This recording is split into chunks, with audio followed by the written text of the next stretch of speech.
esté con vosotros. Queridos hermanos, abramos nuestro corazón a la acción del Espíritu y démosle gracias por tantos bienes que ha derramado en nuestros corazones, sobre todo el que haya hecho surgir este grupo de hombres y mujeres que quieren dedicar su tiempo a expresar esta obra de amor del resucitado, alcanzando el modo especial a los enfermos, a los inválidos, a los encarcelados. Pidamos perdón de nuestros pecados.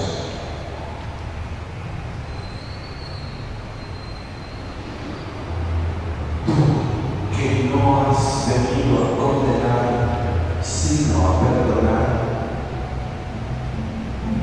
Señor, ten piedad. Señor, ten piedad. tú que has dicho que hay gran fiesta en el cielo por un pecador que se arrepiente, Cristo, ten piedad. Cristo, ten piedad. tú que perdonas mucho a quien mucho ama, Señor, ten piedad. Señor, ten piedad. el Señor Todopoderoso tenga misericordia de nosotros, perdone nuestros pecados y nos lleve a la vida eterna.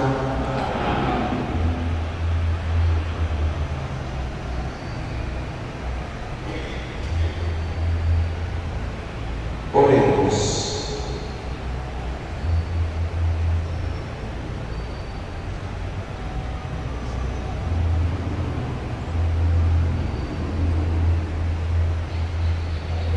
Señor Dios,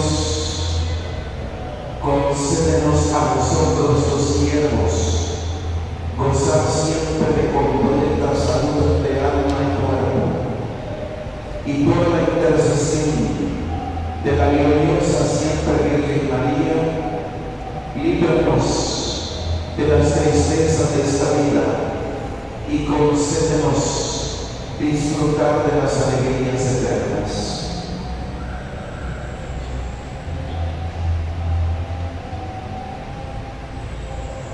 Te lo pedimos por mediación de nuestro Señor Jesucristo, tu Hijo, que vive y reina contigo en la unidad del Espíritu Santo y es Dios por los siglos de los siglos. Amén.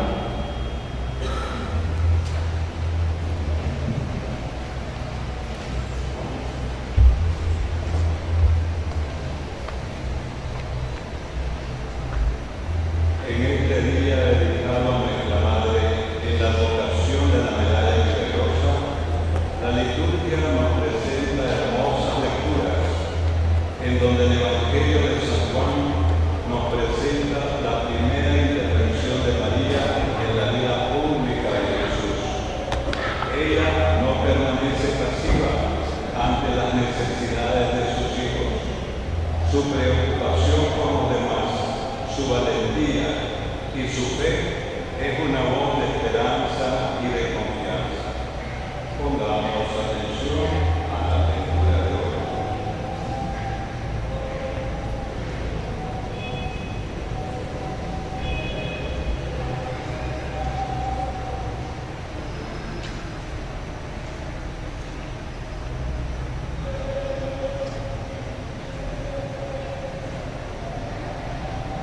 Del libro del profeta Daniel.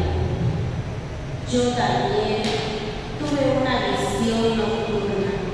Los cuatro vientos del cielo agitaron el océano y de él salieron cuatro bestias enormes, todas diferentes entre sí. La primera bestia era como un león con alas de águila, mientras le arrancaron las alas, lo levantaron del suelo, lo incorporaron sobre sus patas como un hombre y le dieron inteligencia humana. La segunda bestia parecía un oso en actitud de incorporarse por 3 costillas entre los dientes de sus fauces y le decía: levántate, come carne en abundancia. Seguí mirando y vi otra bestia semejante a un leopardo, con 4 alas de ave en el lomo y con 4 cabezas, y le dieron poder. Después volví a ver en mis visiones nocturnas una cuarta bestia terrible, espantosa y extraordinariamente fuerte. Tenía enormes dientes de hierro, comía y trituraba y pisoteaba los sobrantes con sus patas.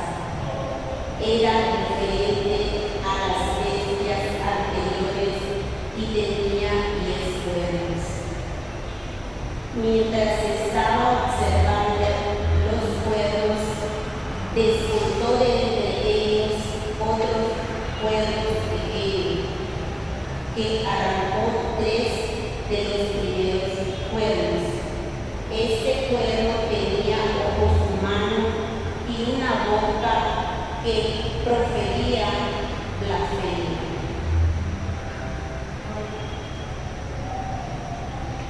Vi que colocaba unos tronos y un anciano se sentó. Su vestido era blanco como la nieve y sus cabellos blancos como la lana. Su trono llamas de fuego, con ruedas encendidas. Un río de fuego brotaba delante de él. Miles y miles lo servían. Millones y millones estaban a sus órdenes. Comenzó el juicio y se abrieron los libros. Admirado por las blasfemias que profería aquel pueblo, seguí mirando hasta que mataron a la bestia. La descuartizaron y la echaron al fuego. A las otras bestias les quitaron el poder y las dejaron vivir durante un tiempo determinado. Yo seguí contemplando en mi visión nocturna y vi a alguien semejante a un hijo de hombre, que venía entre las nubes del cielo. Avanzó hacia el anciano de muchos siglos y fue introducido a su presencia. Entonces recibió la soberanía, la gloria y el reino. Y todos los pueblos y naciones de todas las lenguas lo servían. Su poder nunca se acabará, porque es un poder eterno y su reino jamás será destruido. Palabra del Señor.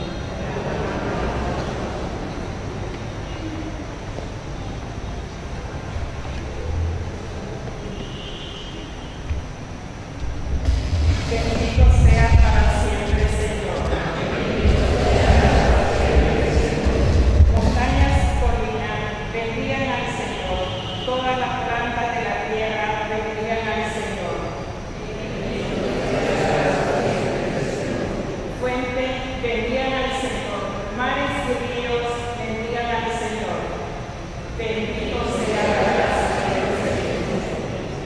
Ballenas y peces bendigan al Señor. Aves del cielo bendigan al Señor. Fieras y ganados bendigan al Señor.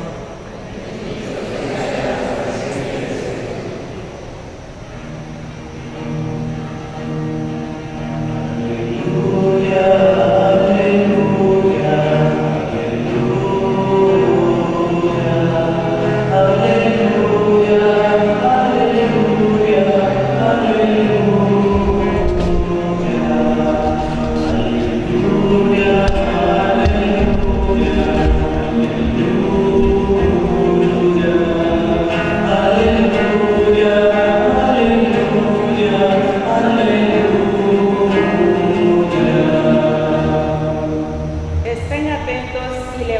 la cabeza, porque se acerca la hora de su liberación, dice el Señor.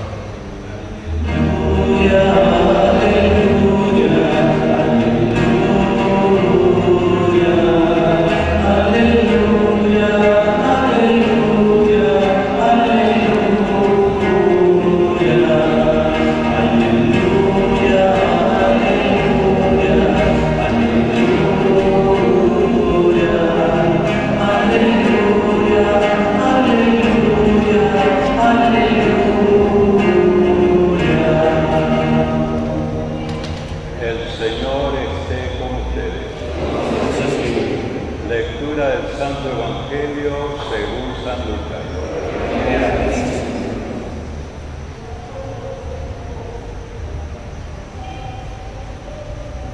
En aquel tiempo Jesús propuso a sus discípulos esta comparación. Fíjense en la higuera y en los demás árboles. Cuando ven que empiezan a dar fruto, saben que ya está cerca el verano.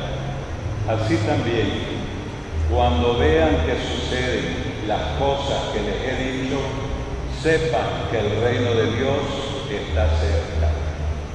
Yo les aseguro que antes de que esta generación muera, todo esto se cumplirá.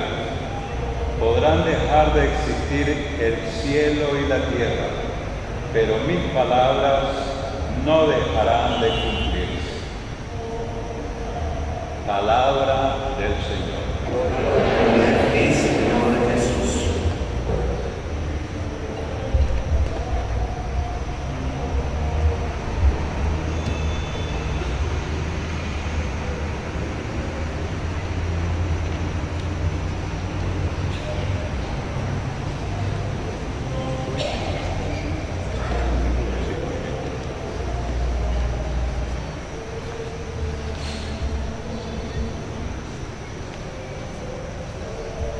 Mis buenos hermanos, estamos en la recta final del año litúrgico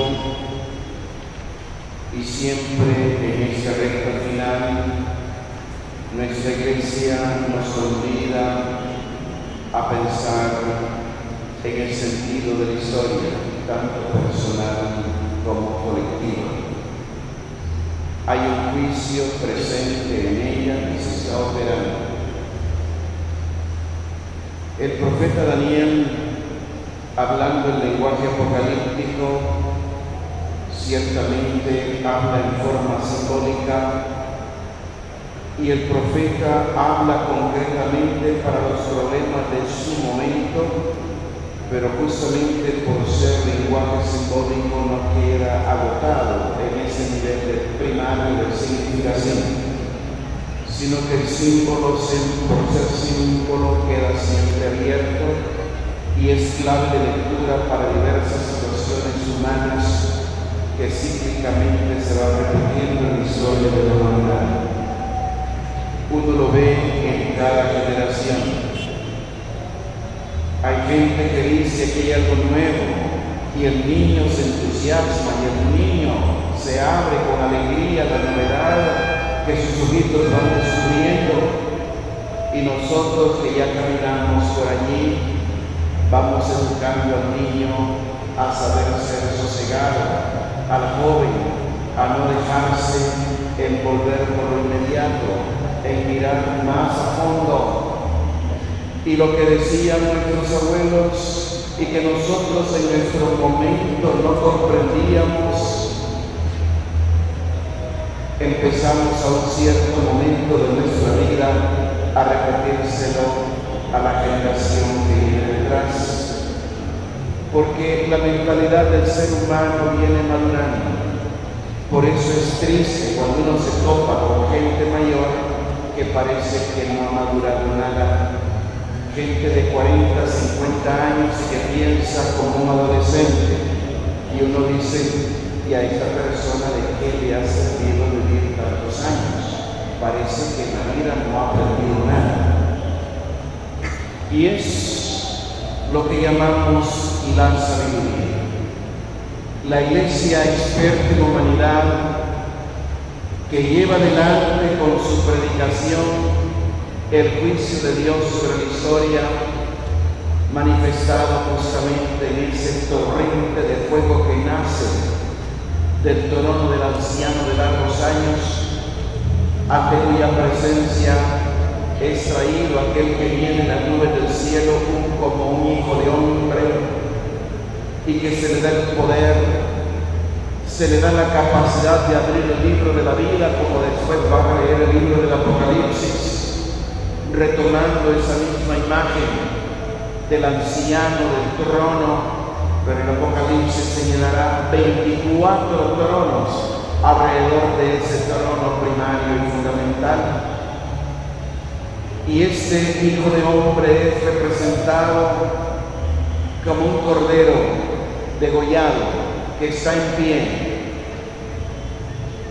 Y a este cordero se le dan las llaves del libro de la vida, un librito escrito por todos lados y que nadie sabe leer, y solo Él tiene el secreto que lo da justamente en la historia a sus hijos, destinados a llevar la alabanza permanente hacia el Padre, alabanza que Él le tributa y que la continúa haciendo en la historia de la humanidad por boca de gente que quiere entregarse de lleno a Él.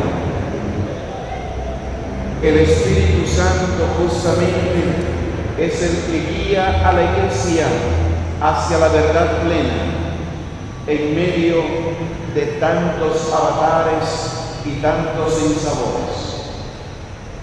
Esas bestias y sobre todo ese cuerno pequeño que destruye a otros tres y que tiene ojos humanos y su boca es blasfemante, ese cuerno y las bestias donde están esos cuernos serán destruidos.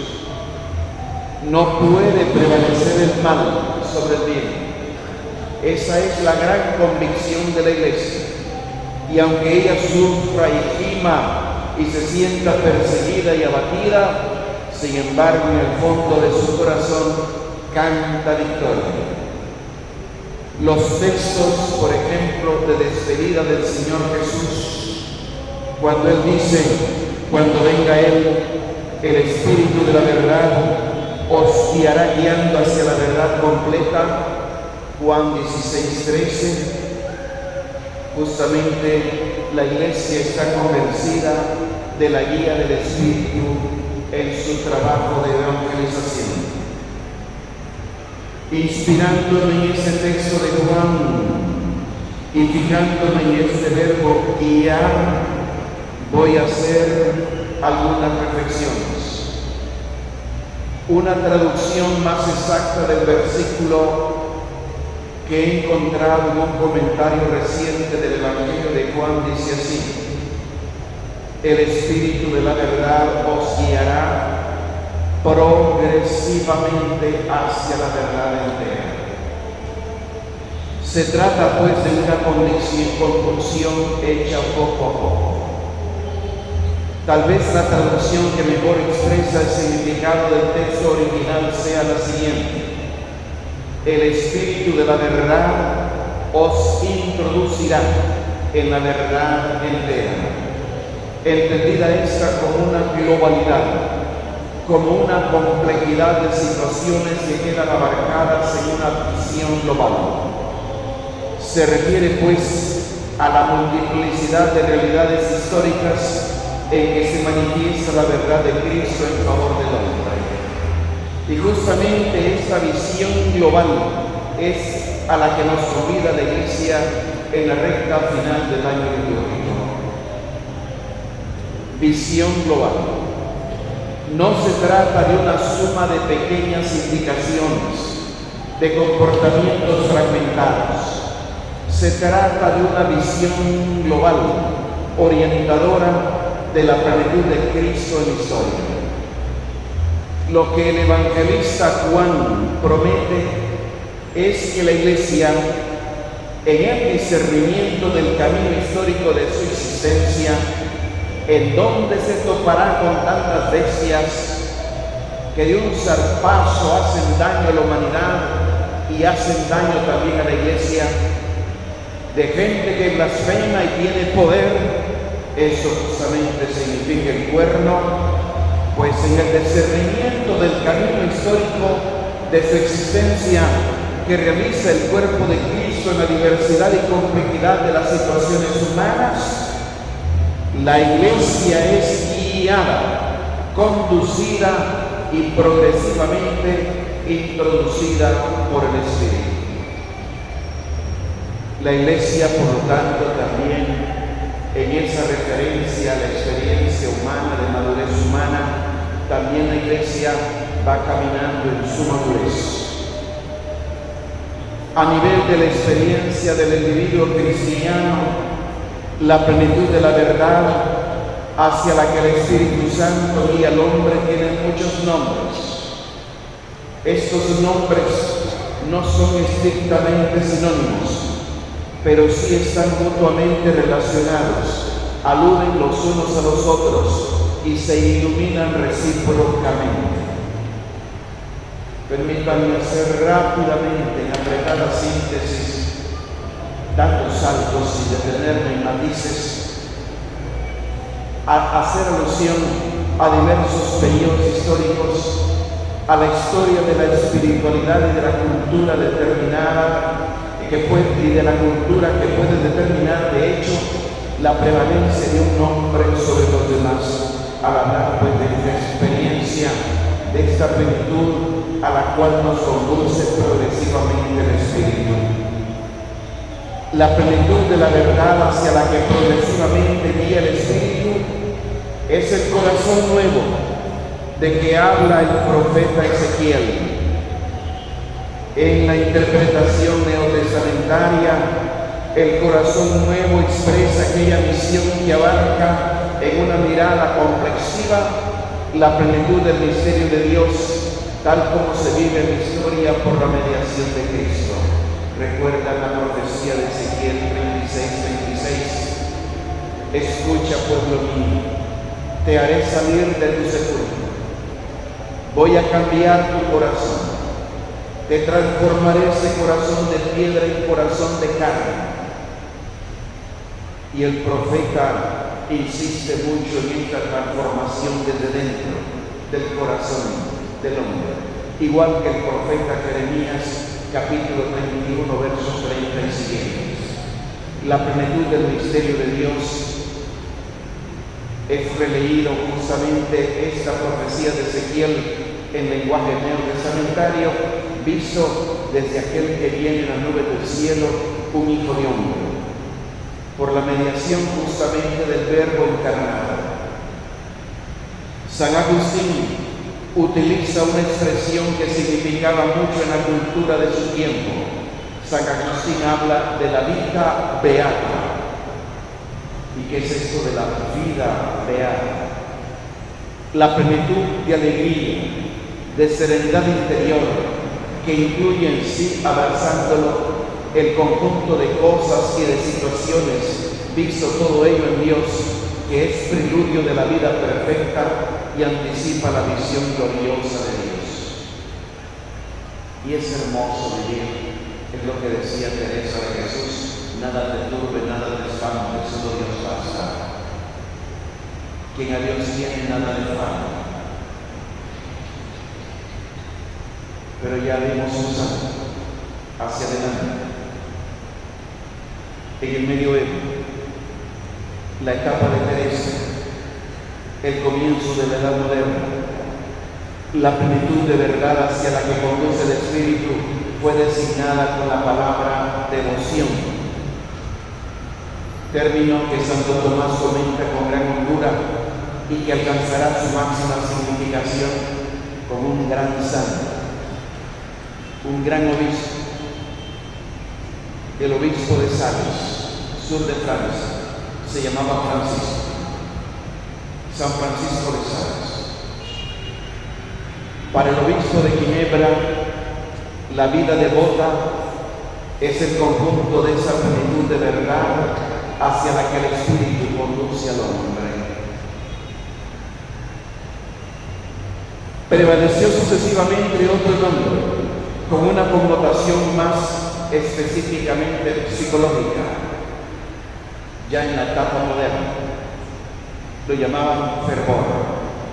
Todavía por los años 50 era muy empleada esta expresión. Releyendo informes de seminaristas de la época, también todavía en los 60, una de las características para saber si un chaval era apto o no a la vida consagrada y a la vida sacerdotal era si era fervoroso. En la ascética cristiana, por fervor se ha entendido frecuentemente la plenitud de vida en la que se llega a comprender y expresar la totalidad del misterio de Cristo. Esa persona es fervorosa. Día y noche camina en la presencia de Dios. Sus decisiones, antes de tomarla, las pone al pie del sagrario. Como San Juan Bosco, por ejemplo, inculcaba mucho a sus chavalos y hablaba mucho del fervor. Y con San Juan Bosco estoy hablando ya en 1888, cuando él muere, y toda la gran escuela que él tenía, inspirado en San Francisco de Sales. A veces se ha usado también la palabra contemplación para indicar la plenitud de verdad de vida en la que el Espíritu introduce. ¿Por qué hablo de esto hoy en mi sagrado? Estoy ante gente que ha caminado en la vida, que tiene experiencia de Cristo, y que muchos de ellos ya son abuelas. Uno de ustedes me hablaba de la cajita.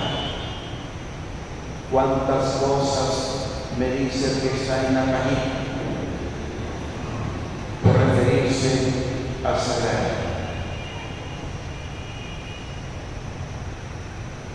Tal vez ustedes no emplean esa palabra contemplación, pero en el fondo eso es lo que hacen muchos de ustedes cuando pasan horas y horas antes del misterio de la Sagrada Eucaristía, sin decir palabra, solo dejando que el Espíritu vaya actuando en su mente y en su corazón. Eso es contemplación, indicando así la plenitud de verdad de vida en la que el Espíritu introduce. Actualmente en nuestros días, quizá el término más usado es comunión. Lo usamos muy mucho y puede entenderse en ese sentido. En donde la Iglesia desde el Vaticano II ha descubierto la importancia del camino sinodal, sin jodos es camino, sin la idea de conjunto, caminar juntos. Y por eso, después del Vaticano II fue instituido en nuestra Iglesia que cada 4 años se hagan sínodos ordinarios a nivel universal. Y en una diócesis se pide que por lo menos cada 10 años se hagan sínodos revisando justamente ese caminar en conjunto y involucrando a toda la comunidad creyente en este proceso, no a cierta élite nada más. Nuestra diócesis, después de 34 años de existencia, convocó a su primer sínodo. Recordarán, allá por los 90, en el primer curso de los 90, si alguno no sabe qué significa lustro, en castellano lustro indica 5 años.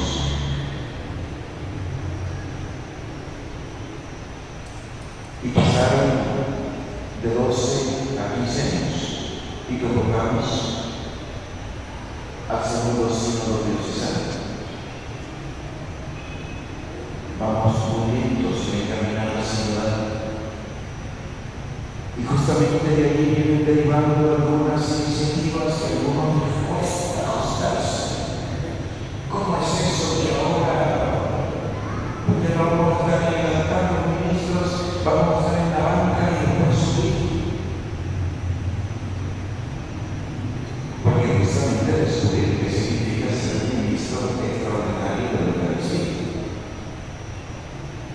¿Y para qué es? No es para servir de acólitos en el mercado. Se verá de acólitos en forma, pues, cuando se nos pida que el sacerdote se le da el problema de acólitos. Y tampoco se mediador y llenar los grandes vacíos acá. No es así. Llevar la Eucaristía a los que no pueden venir a la asamblea, a los enfermos, a los encarcelados, a los ancianos, a la gente que no puede llegar a la ciudad. Y servir según se les pide cuando hay gran cantidad acumulando para no alargar demasiado, que ayuden a servir el pan de vida. Pero volvamos a esta guía del Espíritu y cómo la Iglesia la va viviendo y la va interpretando y la va expresando en su vocabulario. Los sinónimos pueden ser muchos más, ciertamente, no pretendo yo volver aquí eso, simplemente le dije unas 4 cositas rápidas, solo señalando. Lo fundamental es que nos demos cuenta de que la plenitud de verdad hacia la que el Espíritu nos conduce no es simplemente la suma de pequeños actos, sino una orientación decisiva, un cambio completo de la vida. Este cambio evoca enseguida un nombre de significado muy profundo, si se le entiende a la luz de los nombres que hemos ido indicando. ¿Y cuál es esa palabrita que lo dice todo? Es conversión. La metanoia, el cambio de mentalidad, cambio de dirección en la vida. La conversión cristiana es el conjunto de su realidad. Es un modo nuevo de ver las cosas, los acontecimientos, las situaciones. Un modo nuevo de vernos a nosotros mismos. Es la capacidad de percibir y acoger la plenitud de Cristo reflejada en nosotros. Y con esto quiero ir concluyendo e insistiendo en eso. El Espíritu Santo, el Espíritu de la verdad, que guía hacia la plenitud de verdad, que es Cristo, el Hijo de Dios encarnado. Justamente el Espíritu Santo nos convierte a Cristo. Y esta palabra conversión la quiero dar a entender aquí en toda su riqueza de significado. No como una conversión de tal o cual debilidad o miseria, de tal o cual pecado. No, ya les he dicho, no se ronda en actos aislados, visión global, he venido insistiendo en esto. Conversión significa volverse completamente a Cristo y abandonando cualquier tipo de autojustificación que nos encierre en nosotros mismos, tender en Él a toda perfección. Hace poco me mandaron un bellísimo mensaje de una niña de Caracol, de estas pobrecitas que andan viviendo de estos musulmanes fanáticos que asesinaron a varios parientes, y la niña es entrevistada. ¿Y qué paz refleja esta chica con sus tiernos 2 años? ¿Qué paz? ¿Qué paz? Y la convicción de que Abuna está hablando en árabe, no mandó, que a pesar de todas esas cosas feas y que están viviendo en campamento, mal comiendo, si Abuna lo permitió, sabrá por qué, pero que Abuna los ha traído hasta ahí y ella agradece a nuestro Dios, a nuestro Padre. Eso significa Abuna. Agradece, lo dice mi Padre, nuestro Padre. y a Cristo, porque sabe que Cristo la ama. Qué profundidad de reflexión de este libro. Una tierna vida. Miren, es que el Espíritu suscita hace cosas maravillosas en quien se entrega, pero de corazón, de corazón, no en ella. Hoy sí, mañana no. Conversión es abandonar la rigidez de una religiosidad farisaica, dominada por comportamientos religiosos, todavía de nuestra propia cosecha y contaminados de ambición, para entrar de lleno en el modo de ser y actuar de Cristo. Ayer nomás un párrafo me decía, que quería confirmar, mire, hable de esto, por favor, en lo mío. Aquí hay un desbaratarse de pequeñas comunidades por chismes. Y los chismes vienen de gente que dice entregar al Señor y que andan señalando los pecados de los demás. Y mucha gente se decepciona y no se va de la comunidad. Se están haciendo daño y no me hacen caso.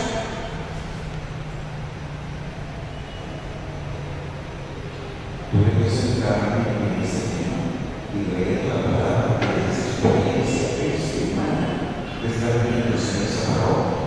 Y por donde uno va, hay un encontrado que es Satanás, esta bestia que va comiendo ahí, este oso que tiene la costilla en la torta de pasión. Y viene destruyendo la acción de Dios.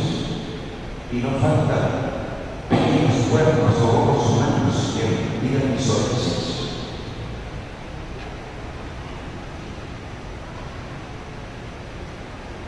Cuando uno vive una religiosidad farisaica, dominada por comportamientos religiosos todavía de nuestra propia cosecha y contaminados de ambición, Es que nos falta mucho en el camino de conversión. Hay que dejarse guiar por el Espíritu para entrar de lleno en el modo de ser y actuar de Cristo. Esa solicita en su intervención estaba convencida de eso. la conversión de toda la vida humana a Cristo es el fin de toda la acción del Espíritu Santo. Y esta finalidad es absoluta y total. El proceso de discernimiento que todo cristiano está invitado a efectuar nunca tiene por objeto el fin. Considerará la elección de los medios mediante los que el hombre es introducido progresivamente a vivir la plenitud de Cristo. Esta conversión total a Cristo, que es el fin de la guía del Espíritu Santo y a la que tienden todos los pasos del discernimiento, no está al alcance del ser humano dejarlo a sí mismo. Hijitos ustedes que entrarán en el lecho del dolor, que hablarán a ese enfermo. No van como jueces.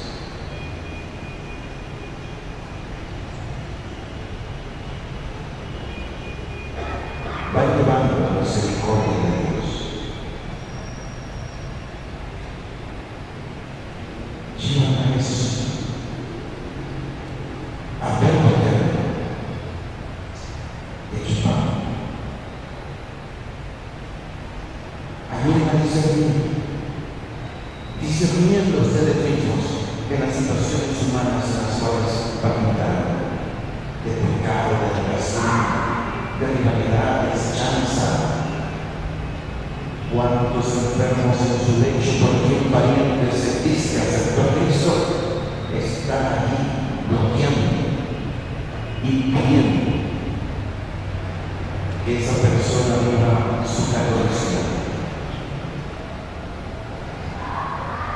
Efectivamente, el ser humano, en el fondo de su realidad histórica, es un ser cerrado, desconfiado, continuamente pendiente de defender su exiguo patrimonio personal, falto de confianza en sí mismo. El ser humano se siente arrojado a la muerte, aprisionado por los lazos del egoísmo y de la ambición, incapaz de escapar de ellos. Y cuando logra comprender la verdad de sí mismo, se ve perfectamente dibujado en la descripción del apóstol. Veo claro que en mí, es decir, en mis bajos instintos, no anida nada bueno, porque el querer lo excelente lo tengo a mano, pero de realizarlo no. No hago el bien que quiero, el mal que no quiero, eso es lo que ejecuto. Ahora, si lo que yo hago es contra mi voluntad, ya no soy yo el que lo realiza, es el pecado que habita en mí. Encuentro en mí esta ley. Cuando quiero hacer lo bueno, me encuentro fatalmente con lo malo en mis manos. En lo íntimo, cierto, me gusta la ley de Dios, pero en mi cuerpo percibo unos criterios diferentes que guerrean contra los criterios de mi razón y me hacen prisionero de esa ley del pecado que está en mi cuerpo. Desgraciado de mí, ¿quién me librará de este ser mío, instrumento de muerte? He leído literalmente Romanos 7, del 18 al 24. La conciencia de la propia incapacidad para alcanzar la plena conversión a Cristo es el punto de partida para dejarse guiar por el Espíritu Santo. Y aquí me detengo, podría hablar inspirando en Teresa, en San Francisco, en San Juan Bosco, de tantas cosas bellas que el Espíritu va haciendo en nuestro interior. La vida de Cristo en nosotros es justamente desarrollada por la acción del Espíritu Santo, pero ya sería alargar. Ancianos de esta comunidad, y anciano no es el hecho ya de tener canas. A sacerdote que ordenamos un chaval joven, procuramos que llegue entre los 28 años para arriba, que ya tenga cierta madurez, el joven, y lo ordenamos de anciano, de presente. Cuando este joven nos ha dado pruebas de que trata de vivir bajo la acción del Espíritu y empieza uno a percibir los frutos. Ustedes han sido llamados 16 nuevos y los demás desde hace varios años vienen caminando por ese camino. Espero que lo hagan cada vez con más caridad y calidez, dejándose guiar por el Espíritu Santo.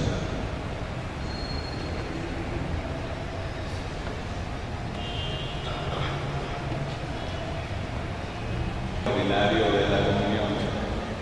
Con este ministerio asumen su servicio de amor y compasión con el hermano que sufre, que está enfermo, que está solo, y así produce la santidad del Espíritu y la esperanza de vida en Cristo Jesús.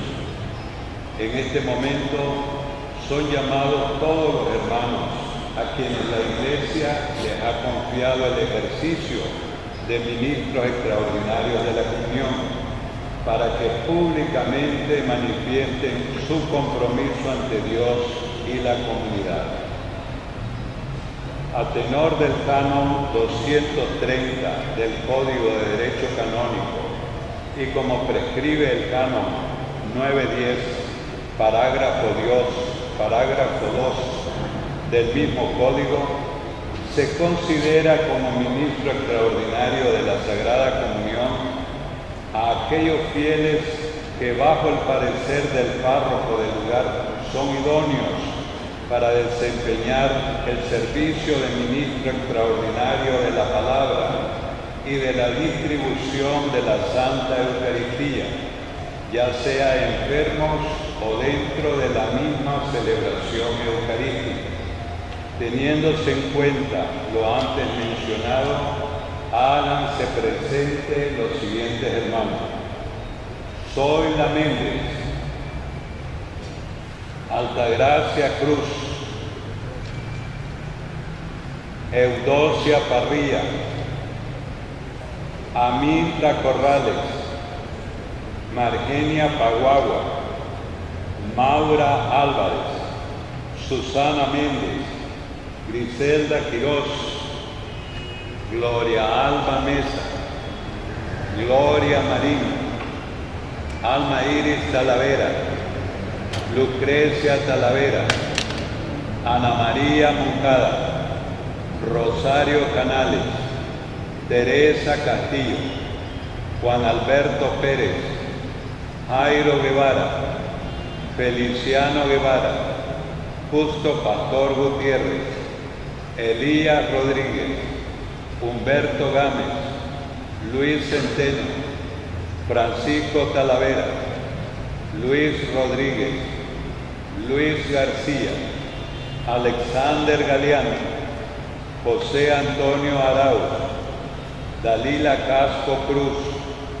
Manuel Girón, Aide Mendiola de Girón, Miriam López de Guillén, Leda María Rugama, Juan Carlos Pérez Cruz, Beatriz Cruz Morillo, María José Martínez Rizo, Angelita Rugama,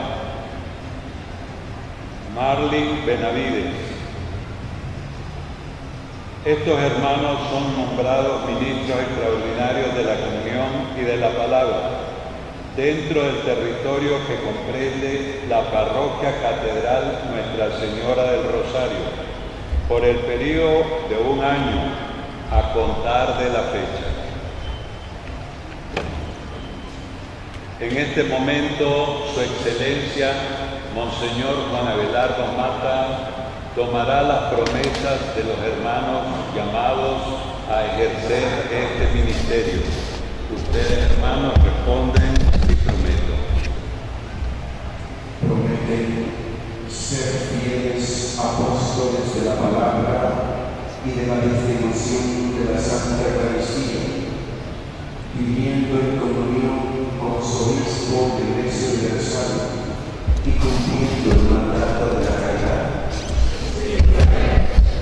Prometen ser testimonio vivo de Cristo en medio del mundo, en donde les corresponde realizar sus quehaceres cotidianos, esto es, en su casa y con su familia, en su barrio y en su trabajo, en su comunidad y en la iglesia. Prometen llevar una vida espiritual de acuerdo al ministerio encomendado.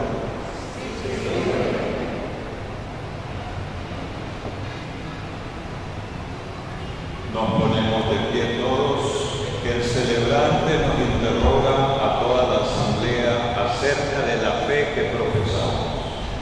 ¿Creen ustedes en Dios Padre Todopoderoso, Creador del cielo y de la tierra? Sí.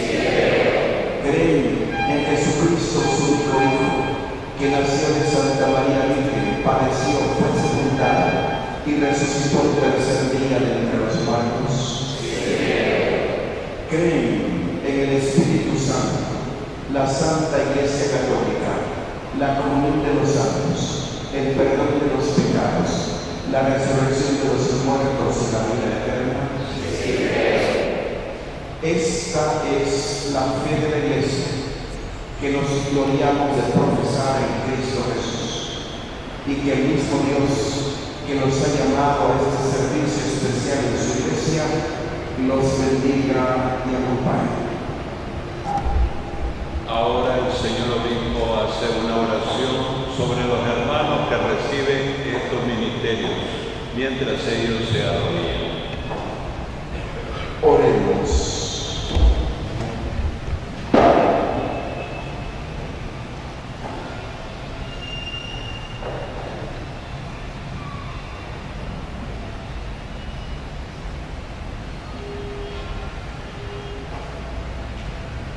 Oh Dios Todopoderoso, que desde la primera comunidad de Jerusalén quisiste que tu pueblo se congregara en torno a la mesa eucarística y sacaste de entre ellos hombres y mujeres que sirvieran específicamente en tu obra redentora de predicar el Evangelio de salvación que nació del costado abierto de tu Hijo.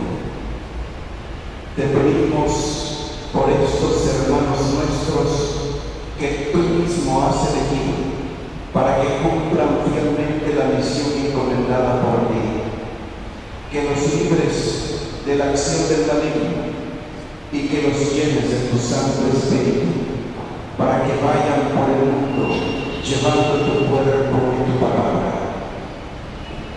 Dígnate derramar tu abundante bendición sobre estos hermanos nuestros, para que, al dar con fe el alimento de la vida a los fieles, también se vean confortados con este mismo alimento y tengan parte en el banquete celestial. Te lo pedimos por Jesucristo nuestro Señor. Recibimos a nuestros hermanos con un fuerte aplauso.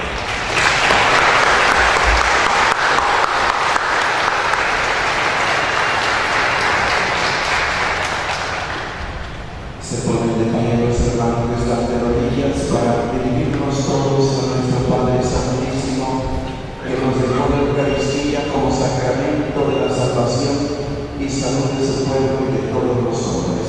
Vamos a responder a cada petición. Te rogamos, Señor. Por nuestra Iglesia, por el Papa Francisco, por nuestro obispo Monseñor Juan Abelardo Mata Guevara, para que el Señor nos guarde siempre en santidad en el camino hacia la patria celestial, roguemos al Señor. Te rogamos, oh Dios. Por nuestros hermanos que hoy han recibido este sagrado ministerio de la comunión, para que siempre permanezcan fieles al amor de Dios y a la misión que el Señor les encomienda, roguemos al Señor. Te rogamos, oh Dios. Por los que sufren, por los enfermos y por aquellos que no tienen un trabajo digno, para que el Señor los reconforte en los momentos de dolor y angustia, roguemos al Señor. Te rogamos, oh Dios. Por todos los que estamos en esta celebración, para que el Señor nos ayude a ser cada día mejores cristianos, especialmente en este año en que la Iglesia nos invita a centrar nuestra vida en la Eucaristía. Roguemos al Señor. Te rogamos, Por estos hermanos nuestros que hoy han sido constituidos ministros extraordinarios de la comunión eucarística, para que continúen honrosamente el testimonio de nuestra Madre Santísima y los santos en el servicio de atención y de caridad para con los enfermos y sus familias, roguemos al Señor. te rogamos, oh Dios. Dejamos un momentito de silencio para dar espacio a la plegaria personal en el secreto de nuestro corazón.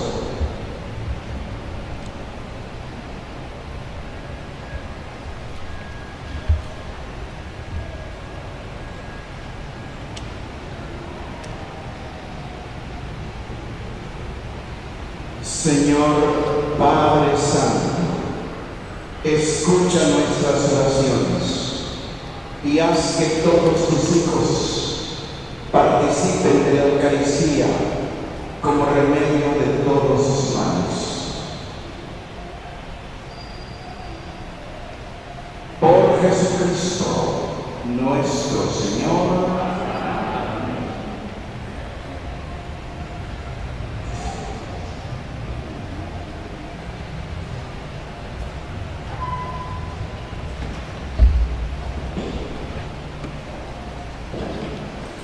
Ha llegado el momento en que presentamos ante el altar nuestras propias ofrendas.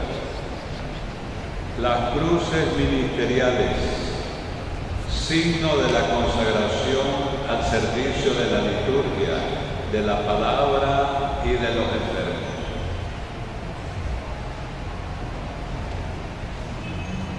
El portaviático, humilde cajita en donde se lleva el cuerpo del Señor para ser entregado a los más enfermos, es signo del compromiso en la santidad de vida que cada uno de nuestros hermanos cultivará en el ejercicio de su labor. El pan y el vino, signo del don de Dios y del trabajo del hombre, que pronto se convertirán en el cuerpo y la sangre de Jesucristo nuestro Señor.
a Dios Padre Todopoderoso.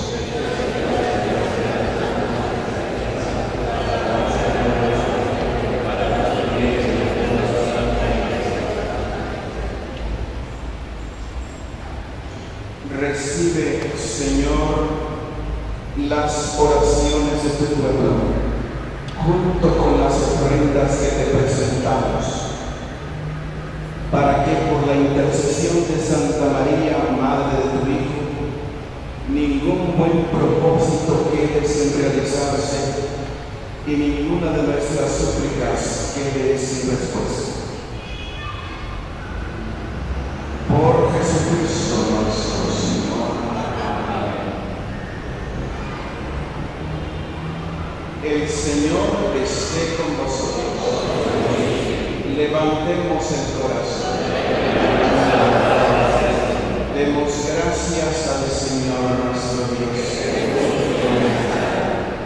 En verdad es justo y necesario, es nuestro deber y salvación darte gracias siempre y en todo lugar, Señor Padre Santo, Dios Todopoderoso y Eterno, y alabarte en esta conmemoración de la Virgen María, porque ella, al aceptar tu palabra en su corazón inmaculado, mereció concebirla en su seno virginal, y al dar a luz a su Criador, preparó el nacimiento de la Iglesia. Porque ella, al aceptar junto a la cruz el encargo de tu amor, recibió como hijos a todos los hombres redimidos por la sangre de Cristo. Porque ella, al unirse a las oraciones de los apóstoles y de los discípulos que esperaban la venida del Espíritu Santo prometido, se convirtió en el modelo de la Iglesia suplicante. Y desde su asunción gloriosa al cielo, sigue mostrando su amor a la Iglesia peregrina y protege sus pasos hacia la patria del cielo hasta que venga el Señor lleno de gloria.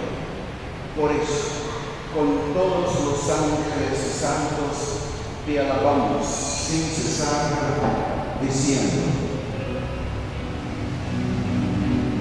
Santo, Santo, Santo, Santo, Santo, Santo,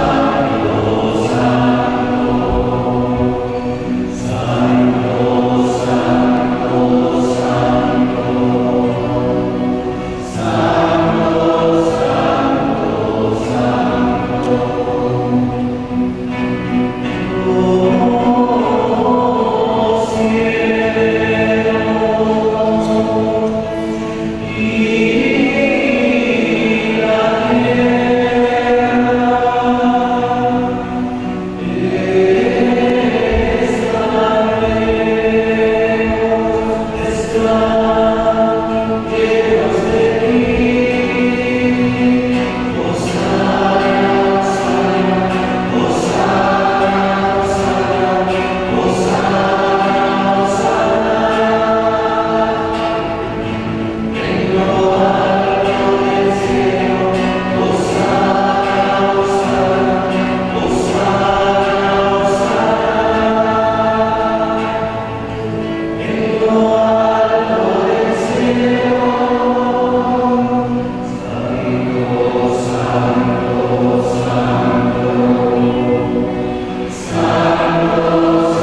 fuente de toda santidad. Por eso te pedimos que santifiques estos dones con la efusión de tu Espíritu, de manera que se conviertan para nosotros en el cuerpo y la sangre de Jesucristo nuestro Señor, el cual, cuando iba a ser entregado a su pasión, voluntariamente aceptada, tomó pan. Dándote gracias, lo partió y lo dio a sus discípulos diciendo: Tomen y coman todos de él, porque esto es mi cuerpo, que será entregado por ustedes.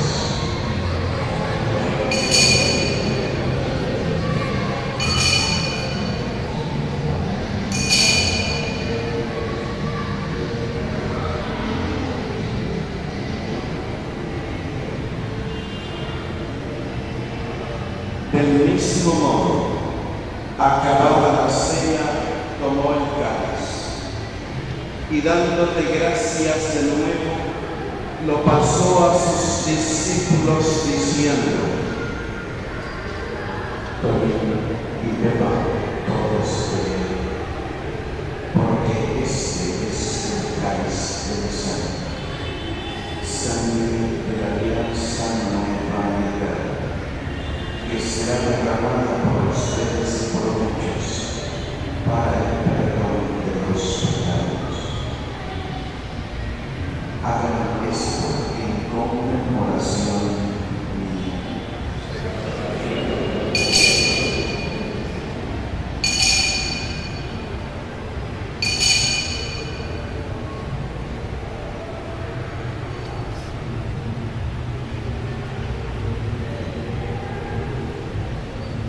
Este es el sacramento de nuestra fe.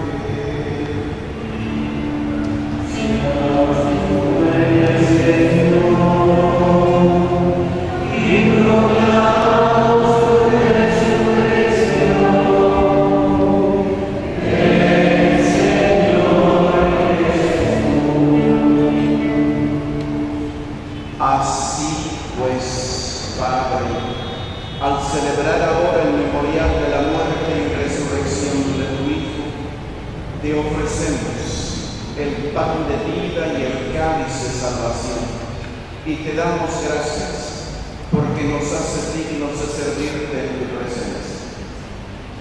Te pedimos humildemente que el Espíritu Santo congregue en la unidad a cuantos participamos del cuerpo y la sangre de Cristo. Acuérdate, Señor, de tu iglesia extendida por toda la tierra, y con el Papa Francisco, conmigo indigno siervo tuyo y todos los pastores que cuidan de tu pueblo, llévala a su perfección por la caridad. Recuerda a tus hijos Engel, Guido, Ricardo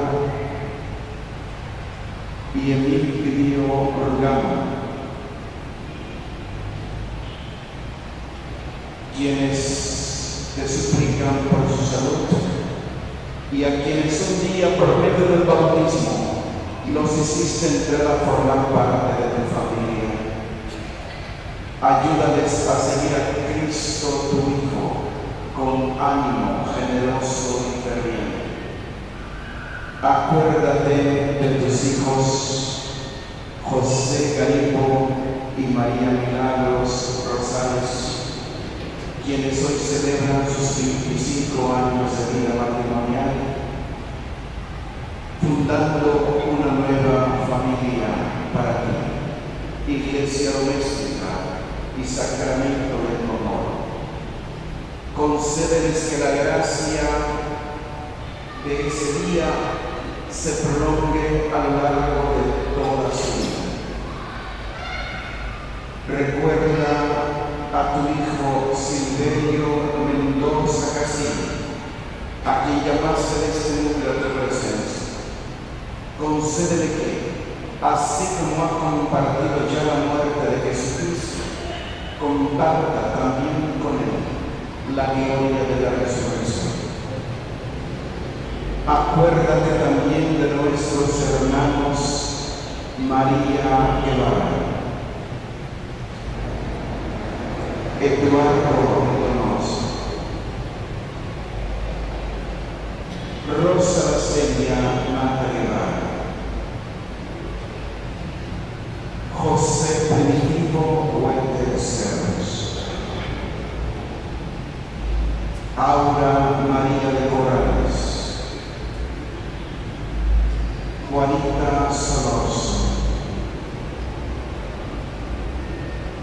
Mario Valenzuela Moreno, José María Castillo Castillo, Horacio Marta Martínez, Asunción Guerrero, quienes se durmieron en la esperanza de la resurrección, y de todos los que han muerto en tu misericordia.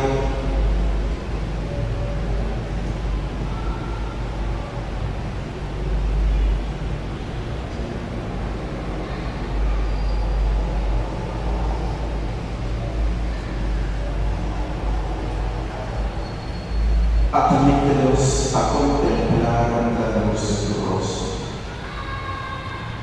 Ten misericordia de todos nosotros, y así con María, la Virgen Madre de Dios, su esposo San José, los apóstoles y cuantos vivieron en tu amistad a través de los tiempos, merezcamos, por tu Hijo Jesucristo, compartir la vida eterna y cantar tus alabanzas.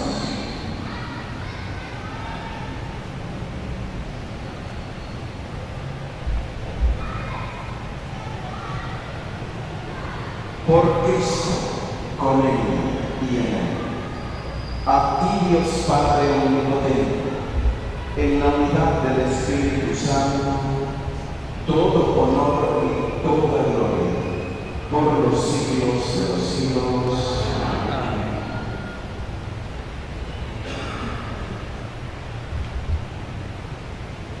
Y llenos de alegría por ser y sentirnos hijos de un Padre común, como hermanos, dirijámonos a nuestro amadísimo Padre diciendo: Padre Dios, que estás en el cielo, santificado sea tu nombre.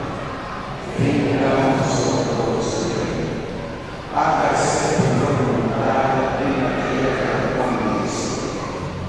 Danos hoy nuestro pan de cada día. Perdona nuestras ofensas, como también nosotros perdonamos a los que nos ofenden.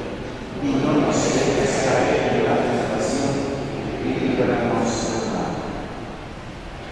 Líbranos de todos los males, Señor, y concédenos la paz en nuestros días, para que, ayudados por tu misericordia, vivamos siempre libres de pecado y protegidos de toda perturbación, mientras esperamos la gloriosa venida de nuestro Salvador Jesucristo. Señor Jesucristo, que dijiste a tus apóstoles: la paz les dejo, mi paz les doy. No tengas en cuenta nuestros pecados, sino la fe de tu Iglesia, y conforme a tu palabra, concédele la paz y la unidad. Tú, que vives y reinas por los siglos de los siglos, que la paz del Señor sea siempre con nosotros. Como hermanos, un saludo fraterno de la paz.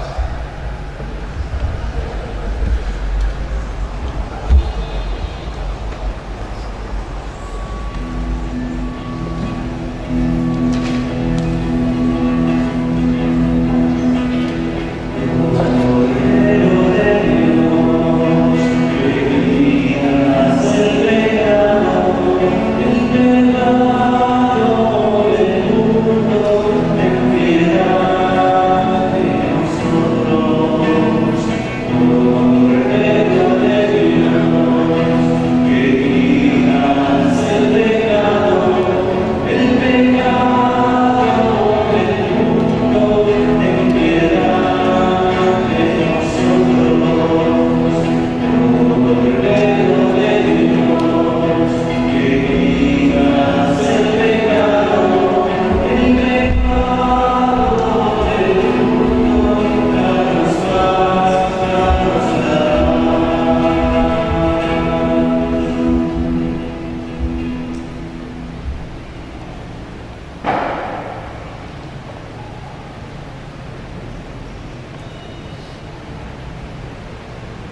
Este es el Cordero de Dios que quita el pecado del mundo.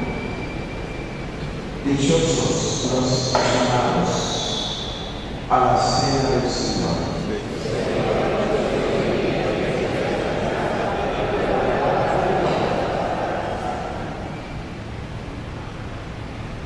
Vamos a pedir a los hermanos que han sido hoy nominados ministros de Eucaristía sublimarse al altar para recibir la Sagrada Comunión bajo las dos especies.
recibir el sacramento celestial en la conmemoración de la Santísima Virgen María, te pedimos, Padre misericordioso, que, a imitación suya, nos concedas ponernos dignamente al servicio del misterio de nuestra redención.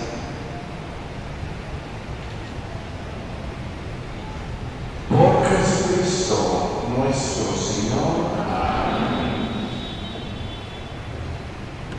En este momento, los ministros que por primera vez han sido instituidos, acérquense al altar, de donde serán enviados a llevar el cuerpo sacramentado de nuestro Señor a los enfermos.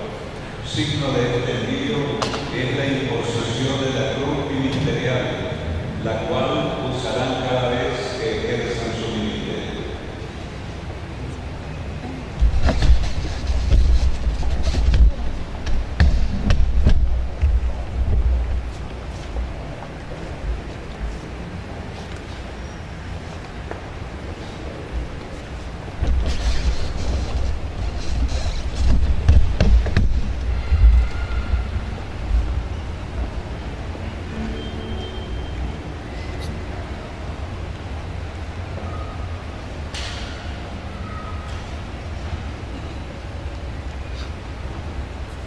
Dios Todopoderoso y Eterno,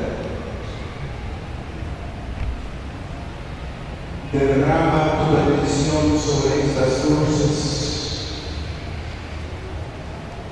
para que sean signo del triunfo de tu Hijo Jesús sobre la muerte. Que quien la lleve puesta sea digno portador de la buena noticia de Jesucristo.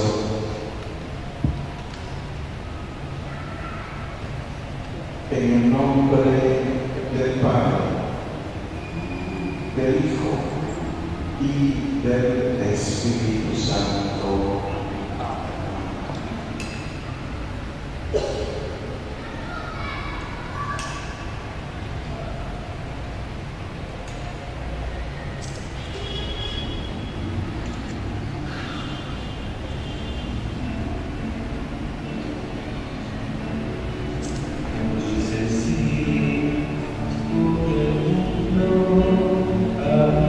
Anunciar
el nombre del Señor.